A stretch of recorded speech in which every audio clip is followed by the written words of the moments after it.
চট্টগ্রামের জঙ্গল সলিমপুরে সন্ত্রাসীদের বিরুদ্ধে চলছে সমন্বিত অভিযান। ভোর ৫টার কিছু পর সেনাবাহিনীর নেতৃত্বে শুরু হয় অভিযান।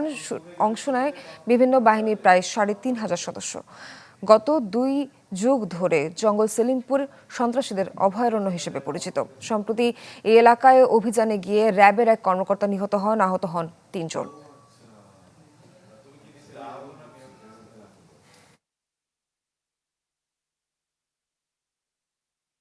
এবার নগদে পাচ্ছেন হেলিকপ্টার অফার, তাই কেনাকাটার পেমেন্ট নগদে করুন আর বুঝে নিন ২,০০০ টাকারও বেশি ক্যাশব্যাক সহ হেলিকপ্টার রাইড। পেমেন্ট শুরু করুন আজই। দর্শক, আমরা এই বিষয়ে চট্টগ্রাম থেকে আরো জানবো আমাদের সহকর্মী ইবেন মীরের কাছ থেকে। মীর, আপনার কাছে সবশেষ কি তথ্য আছে আমাদের জানাবেন।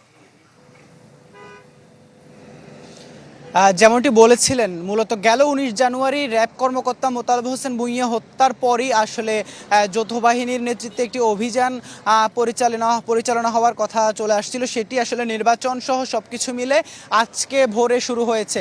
সেই অভিযানে ৩,০০০-এর সদস্য ভেতরে প্রবেশ করেছেন।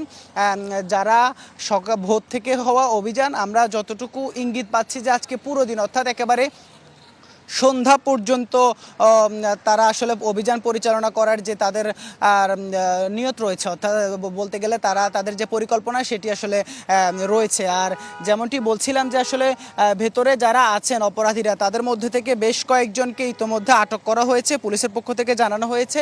আর বাকি যারা আছে তারা অর্থাৎ প্রত্যেকটি জায়গায় অভিযান আজকে পরিচালনা করা হবে। সেই জন্য যে প্রস্তুতি নিয়ে যাওয়া দরকার, সব প্রস্তুতি নিয়েই আজকে প্রশাসন ভেতরে প্রবেশ করেছে।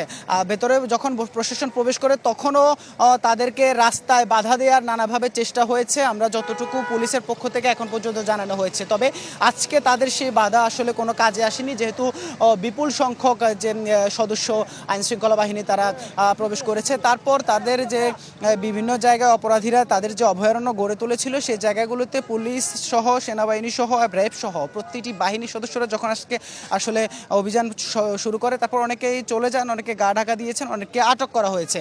আর যেমনটি বলছিলাম যে আসলে এই অভিযান দীর্ঘ সময়ের একটি দাবি ছিল, যেহেতু এর আগেও বিভিন্ন সময় হয়েছে। তবে আজকের এই অভিযানের ফলে অপরাধীরা কতটুকু আসলে এই এলাকা থেকে ছেড়ে যায়, এলাকাটি কতটুকু নিরাপদ হয়, সেটি আসলে এখন দেখার অপেক্ষা। তবে এখানে একটি যৌথ বাহিনী জানিয়েছে এখানে একটি যে ক্যাম্প সেটি করার পরিকল্পনা তাদের রয়েছে। সোহার।